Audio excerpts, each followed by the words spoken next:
Eneko azaletik hasita, bista ederrak. Bai. Bista ederrak ditugu guk gaur eta liburuak be badaukazer ikusi ez da, etxe handi bat, Bai. eta, bueno, proiektu handi bat eta negozio ilun bat. Bai, azkenean bista eder izeneko proiektu bat izango da, eta sekretu asko harilkatuko dira proiektu horren inguruan, bai zer den etxe handi horren historia eta historia iluna, historia zaha, eta zer den hor egin duten proiektua eta nor ari den ariak mugitzen. Eta, bueno, ari mutu asko gero elkartzen direnak bukaeran.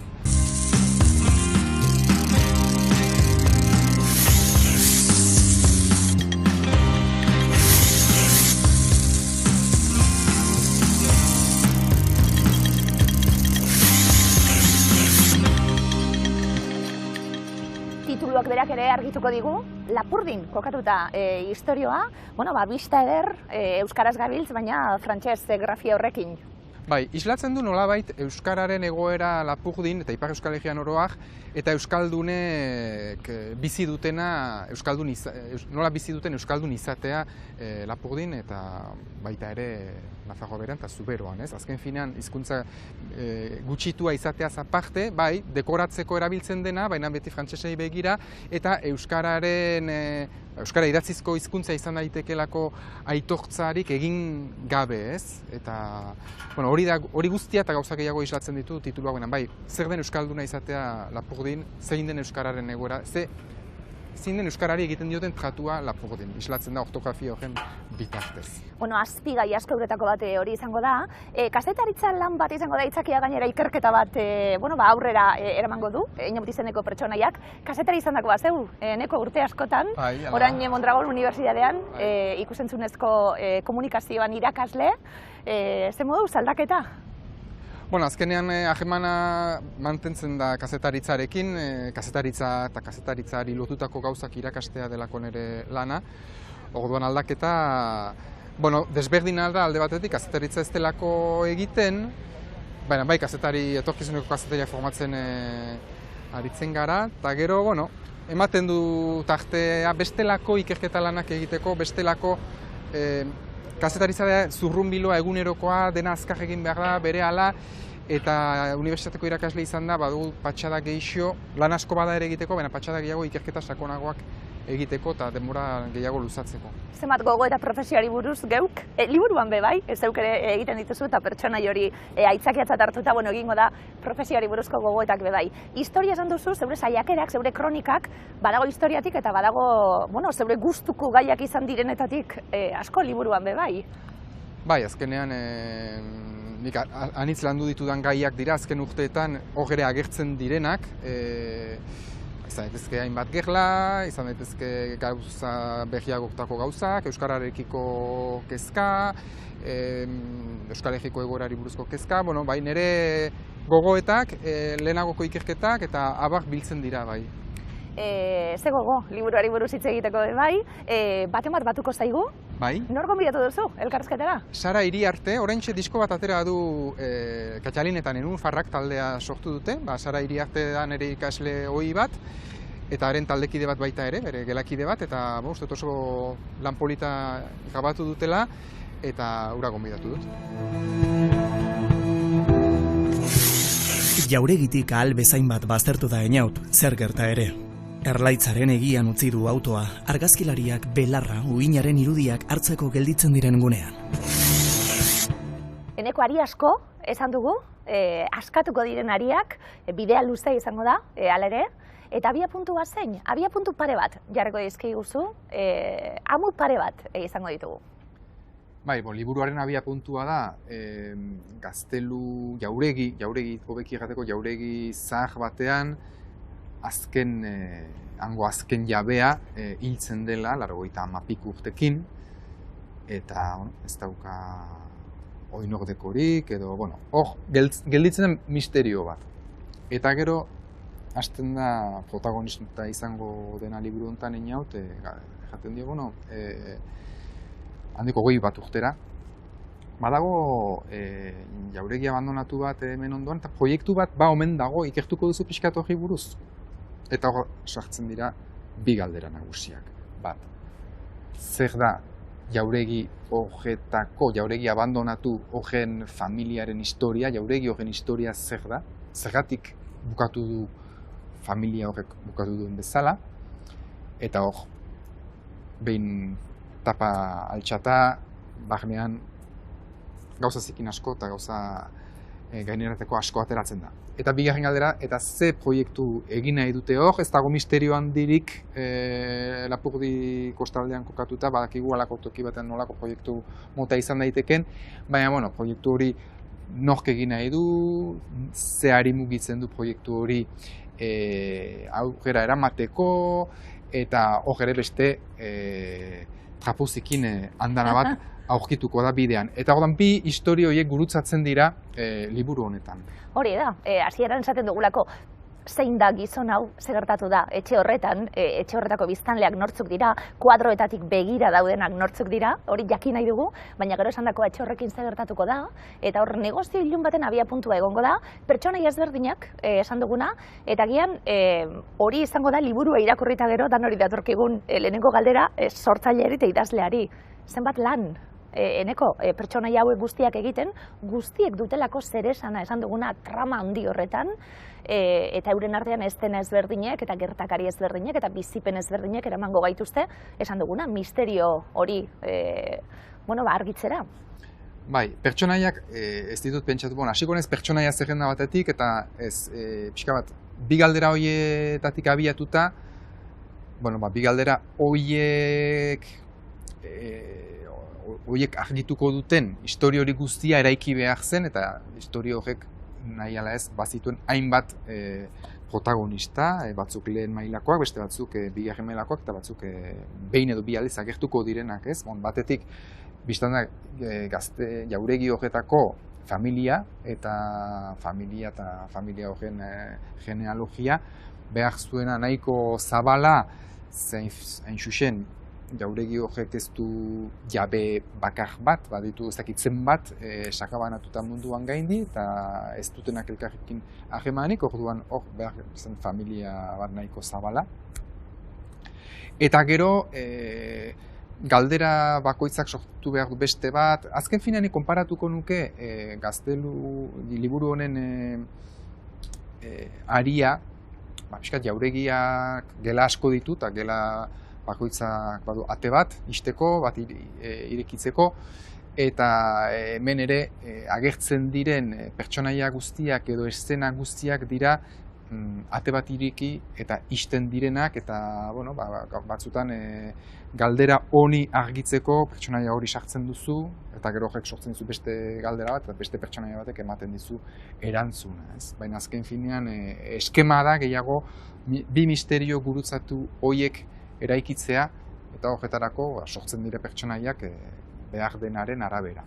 Noraino dago aurretik egituratuta guztia, eta noraino, idazten hasiala, hemen urteetako lana izan da, eneko, noraino idazten hasiala, eta hau bebai, azpitramo horiek agertuko dira, esan dugu, familia bat eta etxe bat ikertzen hasten bagara, Nafarroako Erresumaraino joango gara, eta ordutik hona bitu zenbat gerra egon dien, zenbat bizipen eta zenbat historiako kontu agertu aldiren, eta gero gaur egun, hor promotore bat sartzen bada, hotel bat egitea, dalako hemen, hotel handi bat, asmo hori, baina, gai sozial horiek ez da, Lapurdin gaude, Euskaldunak gara, gure etxea da, noraino gara etxeko parteide edo ez, noraino kanpoan geratzen gara, karo horren beste azpigai, gai sozialak asko agertuko direnak, gai politikoak agertuko direnak, noraino dago aurretiz, pentsatuta, eta idatziala sortzen dira bestelako gai batzuk. Bai, nahi ala ez, dena ezin da aurretik eskema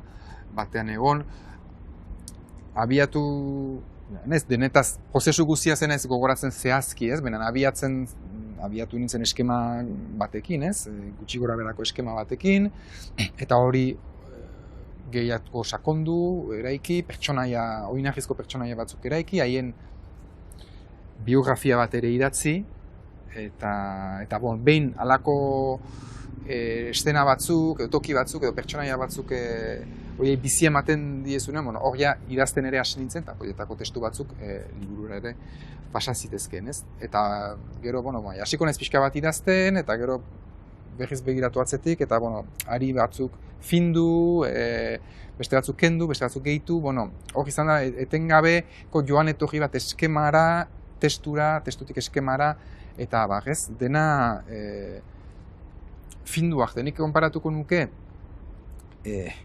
altzari batekin, Ikeako altzari batekin adibidez ekartzen dizkizut, ez dakitzen bat pieza, eta bukatzen duzunean dena montatzen eta gelditu bazezu holako pieza txiki bat sobran, pentsatzen zu zerbait gaizki egin dut, ez? Eta horan niretzat importantea zen, agertzen ziren zati guziek nolabaiteko justifikazioa izatea. Eta kentzen baldin baziren, liburua erorzitekeen, ez? Eta orduan idatzia hala ere osatzen joaten dira, eta batzutan badira gogoeta batzuk, edo batzutan badira, gai politikoei buruzko referentziak, horiek ere nolabait badute, girotze horrek ere badu bere importantzia horko gatazka hori kontestu batean dagoelako, eta hori ere esplikatu behar delako, eta... Nik gomendatuko nukeen liburua, ez da bereziki ezaguna, baina bai atzetik dakarren guztia. Nietzsche guztiok ezagutzen dugu. Bere liburuetan, Laszlo Krasnaorkairen liburuetan, hungariarra, asko hitz egiten da eta asko lantzen da filosofia hori, modu narratibo batean. Eta bereziki, liburu bat gomendatzekotan izango zen Allegado Isaías. Oso liburu motza da, pertsonai batzuen arteko elkarrizketa bat taberna batean, eta hor, inpaktua dago edertasunaren eta destrukzioaren artean. Ez da guztiz ixten debatea, baina bai planteatzen ditu gai berri batzuk, non Nietzsche etzen ausartu sartzera, eta hor dago puntua da. Testuinguru garaikidea, alere, hartuko dugu, ikerketan dabilen kazetaria, Einaute Oienart, bera gaur izeneko kazeta baten dabilen lanien, bere kontraesan guztiekin, esango nuke, gaur egunak dakarren kontraesan guztiekin euskaldun izatearena, momentu baten Euskal Herritik kanpora doa, bere familian gatazka politikoarekin lotutako hainbat historio egongo dira, etzen berdina izango oraino 20 urte edo oraino 30 urte Einaut bez, iruditzen zait, dinot gaur egunean oso kokatuta dauen liburua dela. Bai, Einaut da, jango nuke, gaur egun 30 inguru, 35 urte inguru izan litzakeen norbait, oso mundializazioaren, globalizazioaren edo munduko hiritartasunaren lilura horrek japatu duen belaunaldiko bat, orduan bada Euskal Herriari, egin batean Euskarari, benezain beste, bai Euskal Herriari uko egiteko modu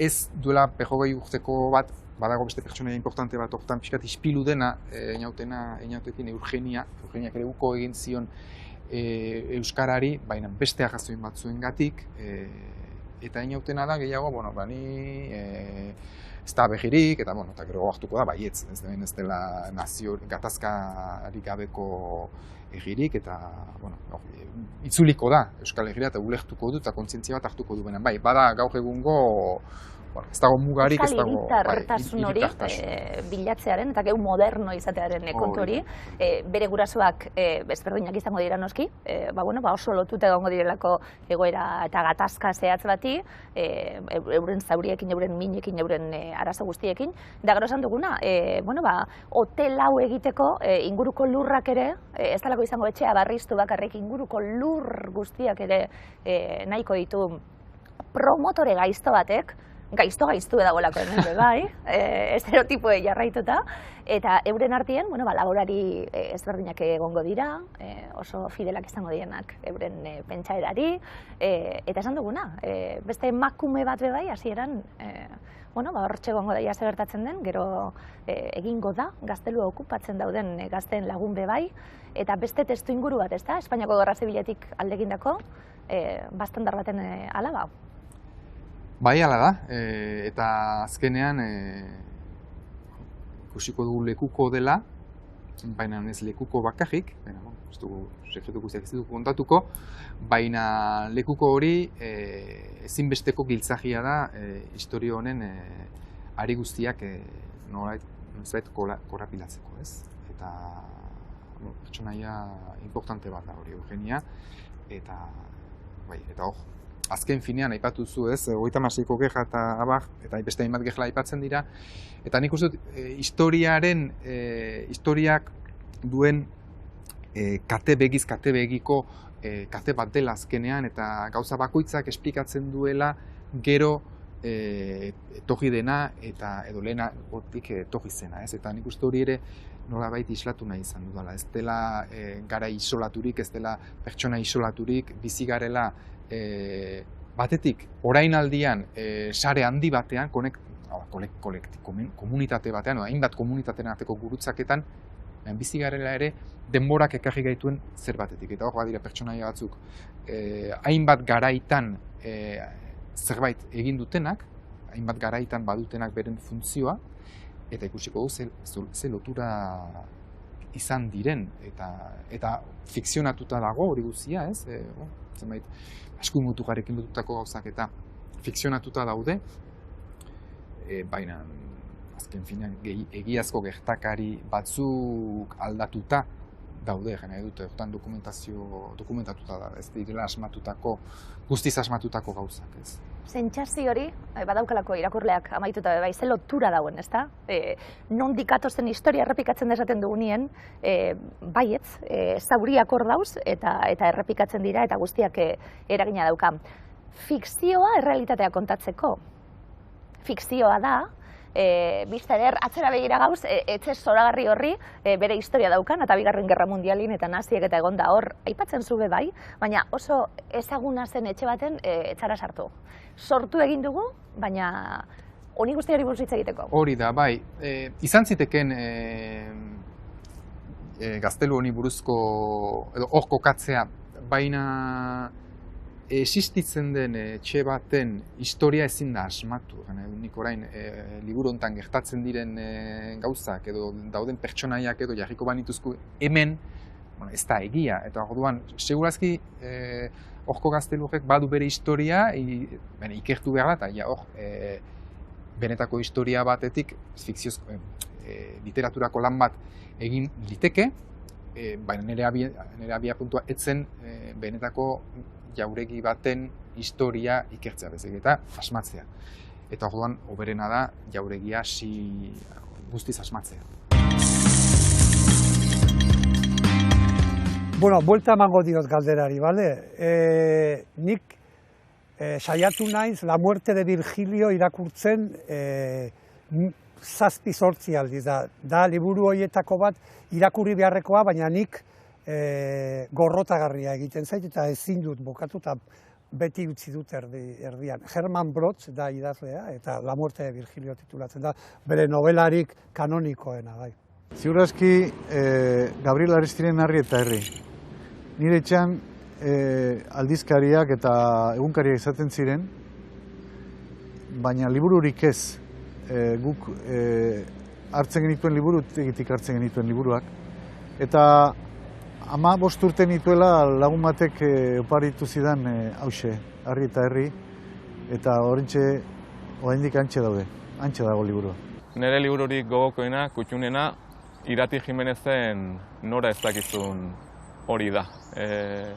Irakurri nuenean, zirraratu egin ninduen, irratiaren mundua oso liluragarria zait, eta berak ere mundu hori oso ondo ekartzen du bere orrialdeetara, gaueko irratsaioak, isiluneak, isiltasunak, eta gero badaude, ezta, bestelako elementu batzuk, giza otsoak eta askotan arrotz zaizkigunak, euskal irakurleoi, baino Iratik ikaragarri ondo txertatu zituenak bere liburuan. Liburu zoragarria da, nik ikaragarri gozatu dut, eta nire ikasle eta ingurukoek ere irakurtzen dutenean asko gozatzen dute.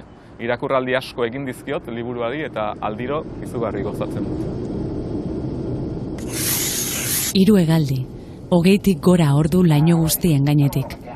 Loiuko aireportuaren egopera iritsi eta eskuko telefonoa pizterakoan, hantxe lehenengo deia, Elias. Eneko Sara, gonbidatu dugu, elkarrizketara, esan dugu zebre ikasle izandakoa, Mondragon Unibertsitatean. Zara irakasleak ekartzeko igual ikasle ona edo izandakoa. Bai, bueno, espero, nik ez dut zer esango. Kazetari lanetan be bazabiltz, eta esan digu benekok lehen, musikan be bai, eta diskoak eginda, sortzen, etengabe? Bai, nik uste dut ez, kazetaritza ikasi nahi duen edonork, edo kazetari izan nahi duen edonork, izan behar duela pixka bat sortzaile. Txikitan saltxera izatearen albokalteak edo izango dira hauek, eta bai, sortzen. Ikasten? Gustora zabiltz? Bai. Profesia ikasten? Bai, gorra, baina bai, oso polita. Eneko, gaztez inguratuta egon da, orain irakasle lanetan, eta, liburu bat idazten honelako eta izango dituz eurek buruen, ez da? Nola irakurriko duten, ze ulertuko duten, ze esango didaten, izan dituzu, eurek buruen bebai, liburua idazterako momentuet? Bai, nik buruan izan ditut, euskaraz irakur dezaketen edozein euskaldun adin guztietakoak eta Euskal Herriko leku guztietakoak. Liburu bat izatea ez bakarrik iparraldeko jendeak irakurriko lukena, edo beraz ez egitea Ipar Euskal Herriko hizkera itxi ez dut jango, baina, euskara batu estandar baterantz joatea, eta Euskal Herriko irakurle guztiak buruan, eta adin guztietakoak ere altzela. Jakinda, gaur egungo gazteek, sara izango da gure ikasletan salbuespenetako bat, ez dutela asko irakurtzen, ez? Baina, gazte batek ere gustora irakurri ahal izateko moduko liburua izan dira, erritmoa eta bizitasuna zuena, bai. Nabaritzen dabe bai, hizkera landu hori, esan duguna, batuera baten da karrena, baina lekuanetako kalekuarekin zerikusia duena, euren artien eta hitz egiten dutenean eta bar. Ze moduzko irakurketa izan da? Ederra, oso ederra. Bada, zuka aipatu duzulen, fikzio bat errealitatea kontatzeko. Eta iruditzen zait hori kontatzen duela. Egia esan, muga bada pareta oso altu bat, eta kostatzen da beste aldeko errealitate bat ezagutzera joatea, eta horretan lagundu dit liburu honek. Bai, errealitatea ezagutzeko, ez? Eta jakiteko ere zergatik egin behar den kazetaritza eta nola egin behar den kazetaritza.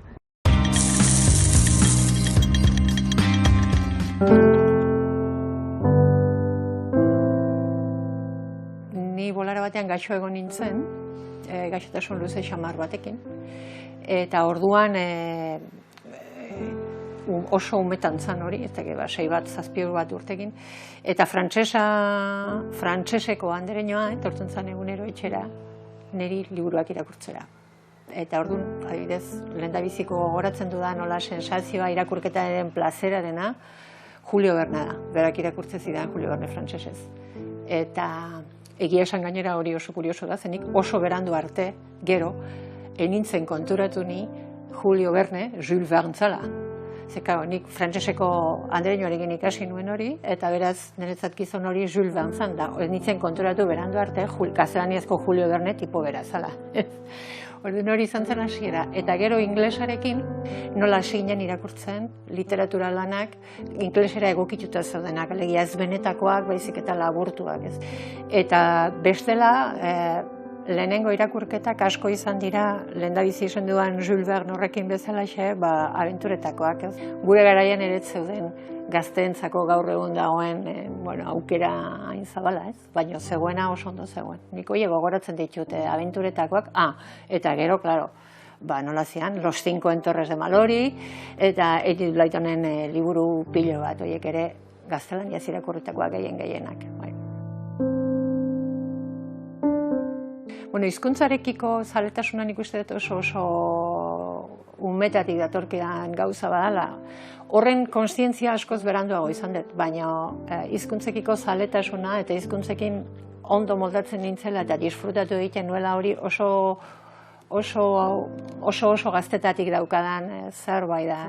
Itzulpen gintzara eraman ninduten gauzak izan dira baita ere, batetik nik umetan gaztelaniaz irakurri nituen zenbait abentura lan hasi nintzenean beren jatorrizko hizkuntzan irakurtzen, adibidez Jules Vernenak edo Defoerenak edo Dickensenak edo Stevensonenak, adibidez, abenturaz jositako Altxorraren uhartea eta hoe guztiak. Gero izan da, askoz beranduago hasi naiz itzulpengintzari buruzko liburuak irakurtzen. Nik itzulpengintzari buruzko teoria oso berandu arte ez dut irakurri. Interesatzen zitzaidana zan fikzioa, literatura, jatorrizko hizkuntzan, altzela jatorrizko hizkuntzan irakurtzea, eta gero aldun moduan, euskerara edo gaztelaniara ekartzea.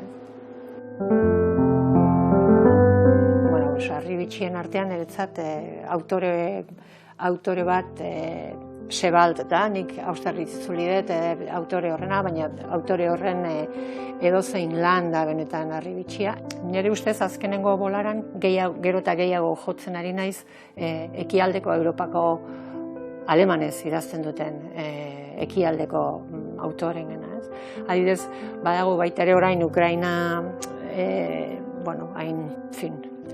denbora guztian izpide daukagula, badago baita ere autore oso emakume bat, Mariupol hirian kokatutako istorio bat daukana, istorio autobiografiko bat baita ere, oso seguruna Sebaldekin ere loturak ere badituena kontatzeko moduagatik, eta oso interesgarria dena, hori ere Arribitxia litzake adibidez. Ezinbesteko liburuak dira, batetik bi ezaugarri dituztenen ere ustez, zuri irakurle bezala satisfazio handia eman dizutenak, eta bestetik itzultzaile bezala zailtasun puntu bat edo gehiago dutenak. Beti zaudelako, itzulpen prozesua beti hori dalako, da irakurketa oso sakona da, eta beraz da plazera eta oinazearen arteko gauza oso seguruna erdi patologiko bat. Ze bada, disfrutatzen duzu, baina esaldia osatu artea askotan sufritu egiten da. Orduan bada halako zerbait. Horretik alde horretatik nik ez nuke aipatuko liburu bat, nik aipatuko nuke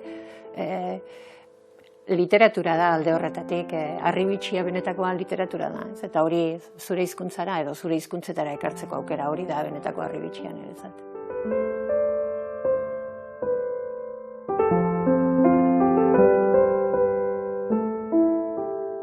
Badaudelako hemen kazetaritzari buruz eta profesioari buruzko gogoeta asko, baliogarrak izan daitezkenak, bizi izan ditugunak eta egin ditugunak, baina gero gogoz datorren batentzat bai seguru, ezta?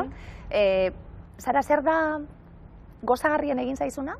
Non joan zara aurrera, non egin duzu stop txiki bat, edo ez, ze izan da ederrena liburutik, eta zer izan da apurtxuet gehien kostatu zaizuna? Ederrena agian izango litzateke protagonista ez dela pertsonaia perfektu bat. Hau da, ez duela kazetaritza modu perfektu batetik hitz egiten. Eta agian bizi izan ditudala momentu asko nire bizitzan, eta sentitu naizela pixka bat arraro momentu horietan, bai egiteko gauzetan, bai jendeak zu tratatzeko moduetan, bai ze motatako jendea ezagutzen duzun. Horietan sentitu izan du naiz arraro, eta lagundu dit liburu honek, bai, badai isla bat, ez? Isla bat izan daiteke momentu askotan. Gero, boterean daudenak nortzuk diren, argi geratzen da liburuan, boteretik kanpo daudenak be bai. Kritika hori eginez, edo bakoitzak bere lanarekin, baina inauten kasuan protagonista esate baterako. Maite minduko zaigu bai momenturen baten, ez dakit spoilerra den, agertuko da beste pertsonaia bat asko gustatu zaiguna be bai, aitzi berresate baterako. Zer dauz, galtzaileen banduan beti, eneko? Beti, boterearen aurka gaztetasun hori, kazetaritza egiterakoan izan daitekelako, zenbatate izten zaizkit, baina euskaldun izatea, edo euskal kazetari izatea be, izan daitekelako beti bestalde horretan egoteko motibotako bat. Bai, hemen momentu batean, bukaerara joan gabe, nahiko hasieran, behin baino gehiagotan islatzen da, kazetari izatea eta euskarazko edabide batean, lapurdin bereziki hala da, pentsatzen dut Hego Euskal Herrian ere hala izango dela, behar da, ahulago batean, baina euskarazko edabide batetik baldin bazoaz ez dizute kasurik egiten edo mesfidantzaz biratzen zaituzte eta hori bai da lehengo errealitate bat.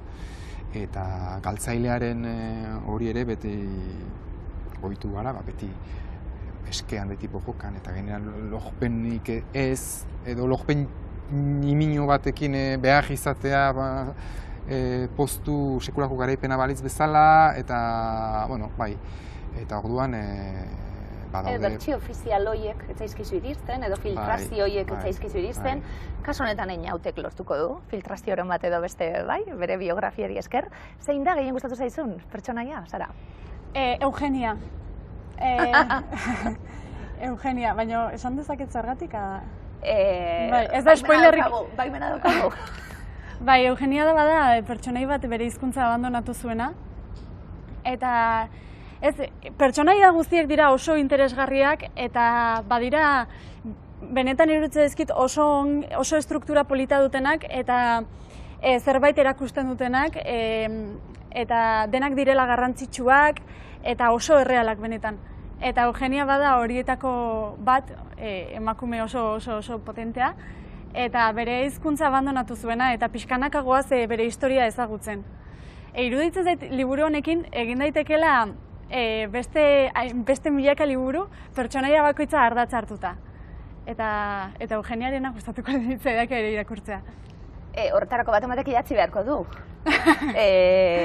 Eneko, izan da eta danok izan dugu, irakasleren bat oso inspiragarria izan dena guretzat, edo zerbait esan diguna, egin hau edo besti eta bizitza aldatu diguna, alderantziz gertatuko da bai, ezta? Ikasleren batzuk esan, ze indar, ze gaztetasun, ze etorkizun, eta ze inbidi. Itxura dana dukalako Sarak, olako batena? Bai, zorionez izaten ditugu ikasleak, indar hori badutenak, motivazioa, eta ikuspegi bat, eta ardura bat, eta Sara horietako bat, dudarik gabe. Sarak egingo du bidea. Bai musikan, bai kazetaritzan, idazten ere bakit idaztea gustatzen zaiola eta ongi idazten du, eta Sararen baitan konfiantza handia daukat, egingo dura bide oparo bat. Izango zinake, idazlea? Bai, gustura. Eta banabil gauzak idazten, baina badakizu gaztetasunak batzutan, gazte izateak bakarrik denborak entzen du. Baina aprobetxatu behar da bai, eh? Bai. Binot, atrebentzia hori gero pasatzen dalako bai. Bai. Egun batean, herrian azoka zegoela Gartxot Mikelotekin atera zen giro ikustea, eta batean kleroak agertu ziren. Gauzat komunikatu bat zioten, konkretuki Gartxoteri. Gartxotek lan egiten zuen kleroendako, eta esan zioten ia libre zela, eta herritikan joan beharko zela. Dena Gartxotetena prestatu zuen, eta batean esan zioten Mikelot herrian geratuko zela. Eta Gartxot haserre joan zen herritikan. Bi egun pasa ziren, eta Mikeloti latina ikastea behartu zioten. Mikelot ez esan zuen eta latigoarekin jotzen zioten. Gartxot deneta zentratu zen, eta gauetan herrira hurbildu zen Mikelot salbatzeko. Mikelot herritik atera zuten, eta argala zegoen, eta gorpua zauriz beteta. Gartxotik amorru asko eman zion, eta Mikelot izin egin zion lezera leku horretara bueltatuko. Idazlea erasmoa maskioek sufritzen den akustea da, eta gure ustez kopiki hau goraipatzen du. Baina gustatu zaigula, Gartxoten jarrera izan da, ausarta, borrokalaria, eta gutxien gustatu zaigula, kleroena, amorru asko eman digulako. Gartxotekin asko identifikatzen gara, eta irakurtzeko ez ditugu zailtasun asko izan. Komikia oso ulertu erraza da, eta iruditz beteta dago, asko gomendatzen dizuegu. Pelikula bat egin daiteke, itzuli be bai, itzulpen bat. Bigarren edizioarekin, gustora be bai, ezta, Eneko? Bai, orain aterako da bigarren edizioa, eta hori seinale ona da, ni lasaitzen hau baita ere argitaletxeari begira, konfiantza bat egiten dizu argitaratzen dizutenean, eta ale kopuru bat imprimatzen dutenean, eta, bigarren edizioa ateratzen baldin bada, gane du lehen edizioa bukatu dela, eta beraz, behintzat, konfiantza egin dizute, eta horrek lasaitzen hau batez ere lasaitzen hau alde horretatik. Eta, liburu honekin udan zehar, eta, iritsi zaizkit feedbackak, eta, jende, behintzat, irakurri duten jendeak badira, eta, pozik nago izandako erantzunekin, orain arteko liburuetan ez dut izan hainbesteko oihartzunik, eta, Bederatzi kontakizun sortu ditu Lukik, non bere buru barrenean bidaiatzen ari diren 1000 galdera bertan irudikatu dituen. Iragana, hitzen pisua, laguntasuna eta eguneroko detaile ikusezinak dira idazleak lantzen dituen gaietako batzuk. 5 istorio luzeren arteko bidaia eskaini digu Usandizagak, alde batetik bestera igaroko diren pertsonaien arteko perspektibak nahastuz. Zer da erreala eta zer imaginatua? Gure begiek irakurtzen dutena, zalantzan jarriko digu idazleak. Yolanda Larreategi Duralde, irakaslea ofizioz eta idazlea afizioz. Sari Franko eskuratu ditu bere aurreko haur gazte eta helduentzako lanetan. Oraingoan ordea, bere lehen poemategia sortu du, autoekoizpenaren bidez kaleratu duena egileak berak. Erakusten dugun irudia, kanpora begira jartzen dugun irudia, gehienetan da gabiltzan giroaren arabera, gauden tokiaren arabera komeni den irudi hori, eta denek dugu, eta toki guztiek dute behar bada ezkutuagoko alde bat, ez dugunak hainbeste erakusten. Eta hori ere garatu nahi izan dute lan honetan, pertsonaia bakoitzak badu bere alde publikoa nolabait egateko, eta bere alde intimoagoa edo eta ez dena beti bateragarria edo ez dutena beti gauza bera erakusten.